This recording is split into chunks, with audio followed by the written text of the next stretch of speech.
पुण्यश्लोकी जपलास वारसा शिवरायांचा, रणरागिणी तू पुण्यश्लोकी जपलास वारसा शिवरायांचा, उतरून रणांगणी दाखवलीस शत्रूच ताकद तुझ्या निश्चयाचा.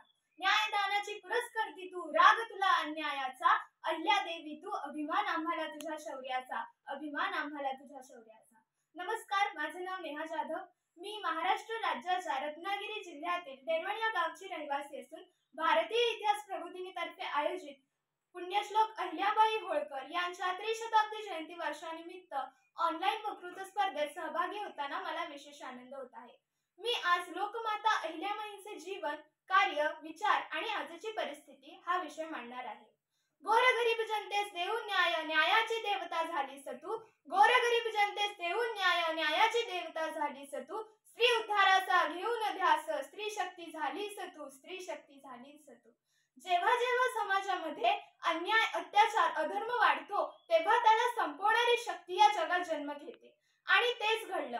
31 मे 1725 रोजी माणकोजी शिंदे आणि सुशीलाबाई यांच्या पोटी एक कन्या जन्मालेली. या कन्येच्या तेजाने साक्षात सूर्यही लाजला. या कन्येचे नाव अहिल्या असे ठेवण्यात आले. हो, ही तीच अहिल्या जिने सत्तेचा मंत्र वापरून विकासाचं तंत्र या भारताच्या मातीत राबवलं. ही तीच अहिल्या जिने चूल आणि मूल या समाज व्यवस्थेला झुगारून देऊन एका हातामध्ये शस्त्र आणि दुसऱ्या हातामध्ये शास्त्र घेऊन तब्बल 29 वर्षे आदर्श राज्यकारभार केला. अहिल्याबाईंना लहानपणापासूनच तलवारबाजी, भालाफेक, युद्ध लढणे इत्यादी गोष्टींचे शिक्षण आणि प्रशिक्षण दिले जात होते. हीच होती त्यांच्या व्यक्तिमत्व विकासाची सुरुवात.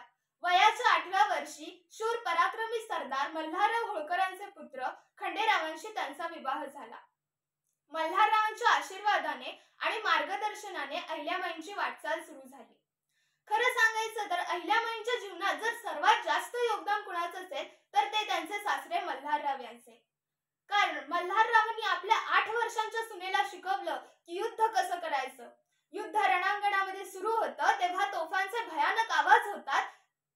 त्या तोफांच्या आवाजांना निधड्या छातीनं कसं सामोरं जायचं.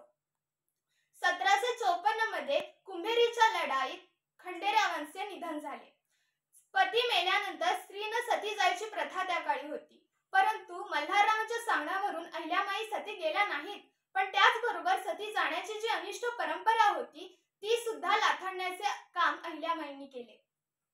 होळकरांनी हे राज्य कुणाची गुलामगिरी करून मिळवले नाही, तर तलवारीच्या पाठीवर आणि मनगटाच्या जोरावर होळकरांच्या वंशजांनी हे राज्य उभं केलं. पण तरीही आतापर्यंत सर्वात जास्त संकटे कोणत्या राज्यकर्त्यावर आली असतील तर ते अहिल्याबाईंवर. अहिल्याबाईंच्या हयातीतच नवरा, मुलगा, सासरा, जावई यांचं निधन झालं. राज्यकारभार करण्यासाठी कोणी पुरुषच उरला नाही. अशा वेळी एकट्या अहिल्याबाईंनी राज्यकारभार करण्याचा निर्णय घेतला. याच संधीचा फायदा घेत राघोबा पेशवे 50,000ची फौज घेऊन अहिल्याबाईंच्या राज्यावर चालून आला.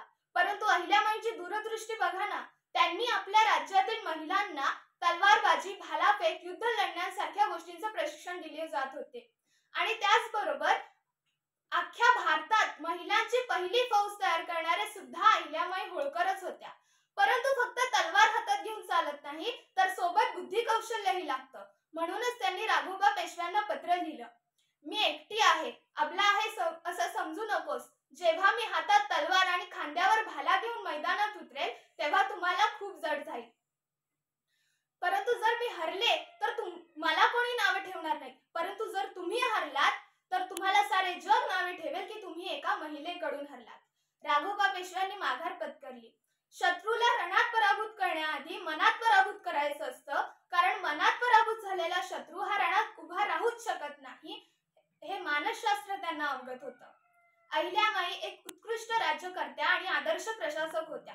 त्यावेळेचे सेंट्रल इंडियाचे गव्हर्नर जॉन माल्कम आपल्या memoir of central India including Malwa या त्यांच्या ग्रंथात असे म्हणतात, a life of Ahilyabai to forms to proud on echo in the history of house of Holkars to slightly passed over. म्हणजेच होळकरांच्या घराण्यांच्या इतिहासातील प्रतिध्वनी म्हणून अहिल्याबाईंचे जीवन अतिशय अभिमानास्पद आहे.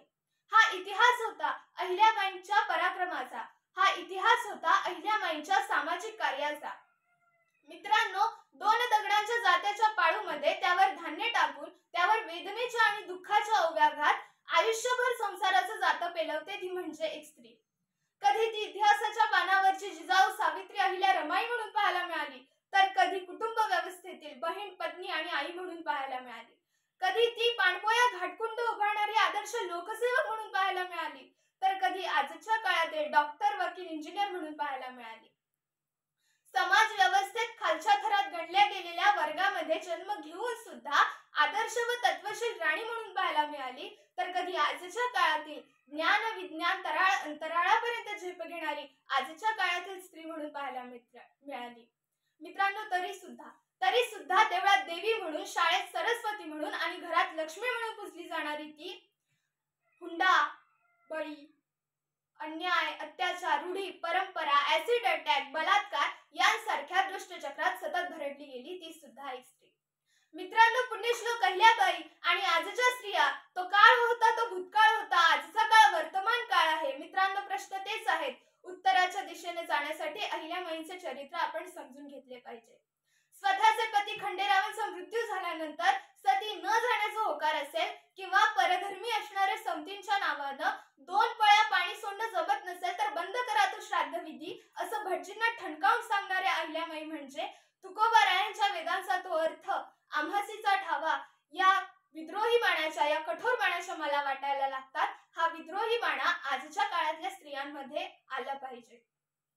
जोपर्यंत व्रतवैकल्यातील महालक्ष्मीच्या कथेपासून ते सत्यवानाच्या सावित्रीपर्यंतचा भाकड कथांचा इतिहास कुठेतरी बाजूला सोडून छत्रपती शिवरायांच्या मातोश्री जिजामातांपासून ते ज्योतिबांच्या पत्नी सावित्रीबाई पर्यंतचा इतिहास आमच्या इथल्या स्त्रिया जोपर्यंत समजून घेत नाहीत, तोपर्यंत स्त्री अस्मितेचा हा संघर्ष सतत चालतच राहणार आहे.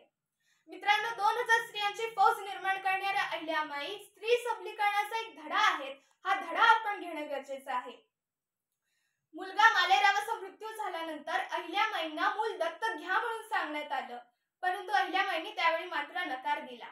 मला वाटतं अहिल्याबाई या पुरोगामी होत्या, परंतु आजच्या काळात मुलगाच वारस पाहिजे म्हणून गर्भातच कळा फोडणाऱ्या, भ्रूण हत्या करणाऱ्या समाजासाठी अहिल्याबाई खऱ्या अर्थाने एक समज आहेत. ही समज आपण घेतली पाहिजे. त्यांच्याकडे मोठ्या प्रमाणात धनसंपत्ती असूनही कधीही त्या विलासी जीवनात राहिल्या नाहीत. मला वाटतं आजच्या काळात जनतेच्या कामातही स्वतःचा फायदा बघणाऱ्या राजकीय नेत्यांसाठी हे एक उत्तम समीकरण आहे. मित्रांनो, बंडखोर सिंहाचा केलेला बंदोबस्त असेल किंवा हातात तलवार घेऊन चंद्रावत नरेशाचा केलेला पराभव असेल किंवा पुरुषी अहंभावाची भाषा बोलणाऱ्या महादजी शिंदेंना दिलेली जरब असेल, यांसारख्या माध्यमातून अहिल्याबाईंच्या ठायी असलेलं हे विरंगणत्व आमच्या लक्षात येतं. हे विरंगणत्व आजच्या काळातल्या स्त्रियांमध्ये आलं पाहिजे.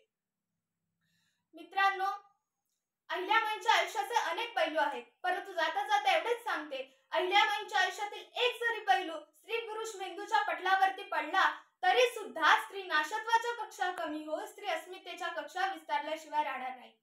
शेवटी एवढेच म्हणेन, इंस्टाग्राम वरती रील्स करावे की नाही हा ज्यांचा त्यांचा प्रश्न असला तरी सुद्धा अहिल्याबाईंच्या आयुष्याची क्लिप स्वतःच्या आयुष्याशी मॅच करावी एवढाच आशावाद व्यक्त करते आणि आपला निरोप घेते. धन्यवाद.